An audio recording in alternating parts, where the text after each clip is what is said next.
This is the giant forest of Sequoia National Park, where some of the world's oldest and largest trees live. Like these guys right here, like that one right there.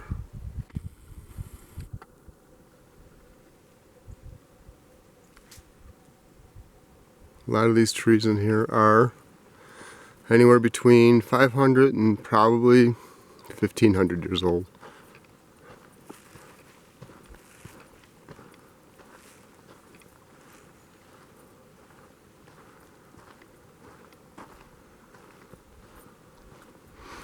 The trees duplicate themselves by seed only. Whether heat from fires opens up the cones, or Douglas squirrels eat the cones and release the seeds, or they just open up themselves with time. They will, as a cone ages from green to brown, it'll release the seeds. And these ones right here are probably about 1,200 years old or so.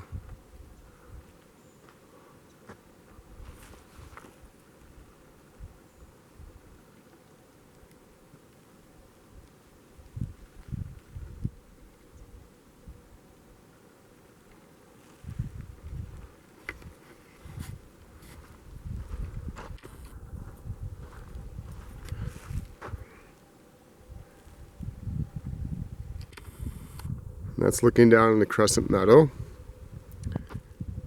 and the more popular meadows.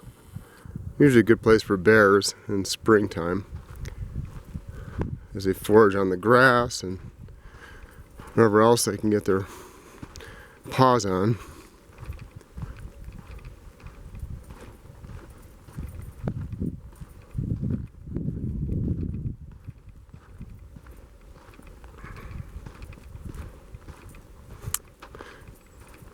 And right now, I'm really the only person on the trail,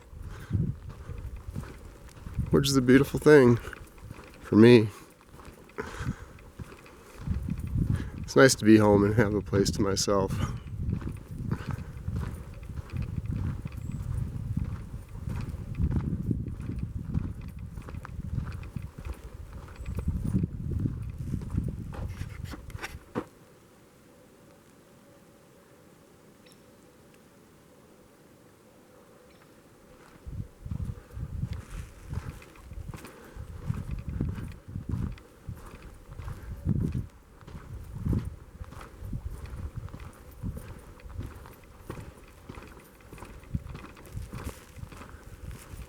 And this sequoia right here,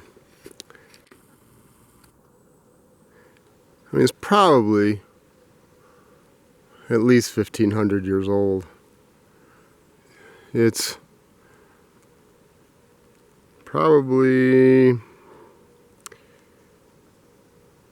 at least 12 feet, I guess, in diameter.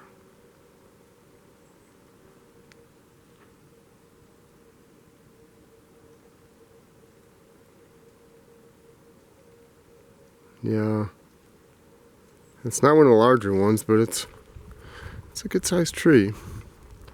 It's probably about 250, 260 feet tall-ish. Actually, it's about 15 feet across, I'd say. Yeah.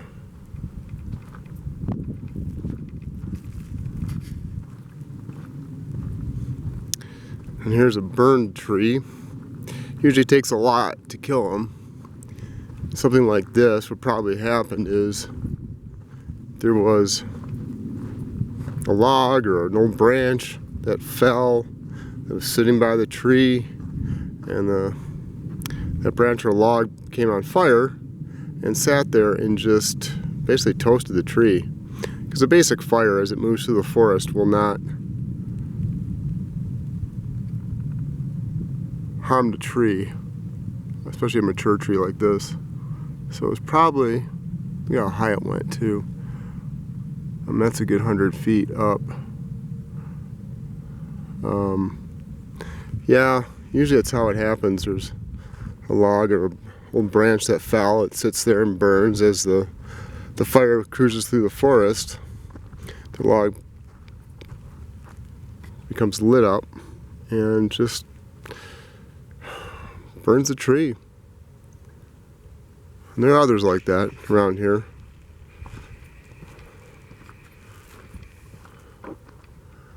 And these ones right here are probably, well, they could be about 270 feet tall.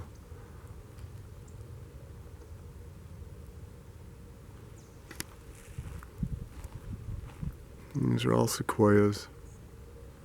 But it's a forest that is mixed with these youngins right there, which are white fir. And here's a young sequoia. That's, well, it could be about 70, 80 years old or so. It's quite young. It's a babe. In their times, in their terms, it's a babe. Yeah. How beautiful that is.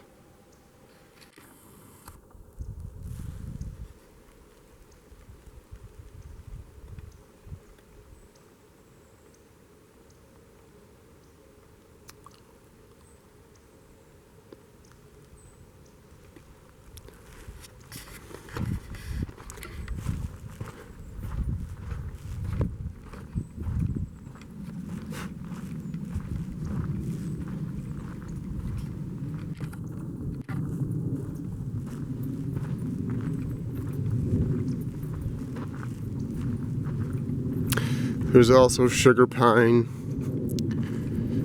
ponderosa pine, also known as yellow pine.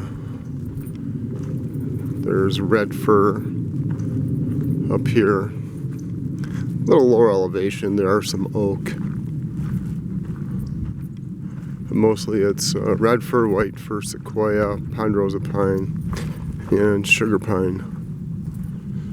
And up here it's about, I don't know, about 65 to 6,800 feet in elevation. This is their prime growing elevation. Sequoias grow anywhere from about 4,800 to about 7,000. But there is one at about 8,900 feet in a different part of the park.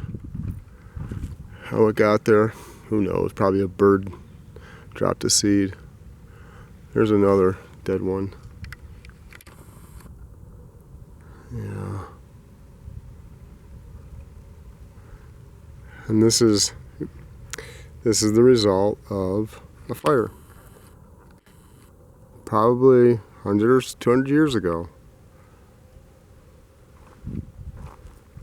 And what it does with time is it heals itself. And there's some litter in there.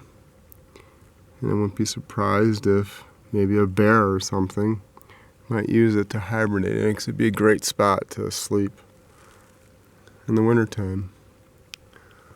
Yeah. I love these trees. Very special to me. I think I've lived in this area in a past life. A lot of fern. A lot of fern around here, and lupine, and once in a while you might see leopard lily, or